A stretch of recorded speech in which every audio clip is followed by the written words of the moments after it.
porque esa tristeza que hasta sus ojitos le lloran de pena. ¿Qué te pasa, nena? Cuéntame tu pena. ¿Qué es lo que te pasa que no te dé pena? Mira que si tú quieres decir lo que tienes, yo te escucharía y te ayudaría. Pero si no quieres que no te moleste, te dejo si quieres, mi niña pequeña. Si alguien te hizo daño en lo más profundo de tu sentimiento, olvídalo ya.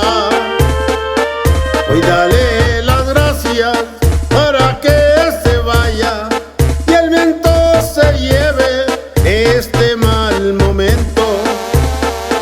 Porque tú eres buena, ya no llores, nena, ya no llores, nena, y olvida esa pena.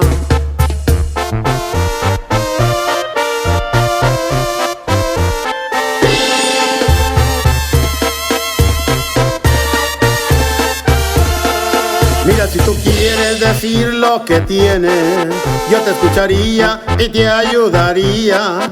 Pero si no quieres que no te moleste, te dejo si quieres, mi niña pequeña. Si te han hecho daño en lo más profundo de tu sentimiento, olvídalo ya. Hoy dale las gracias para que se vaya y el viento se lleve este mal momento. Porque tú eres buena, ya no llores, nena, ya no llores, nena, y olvida esa pena.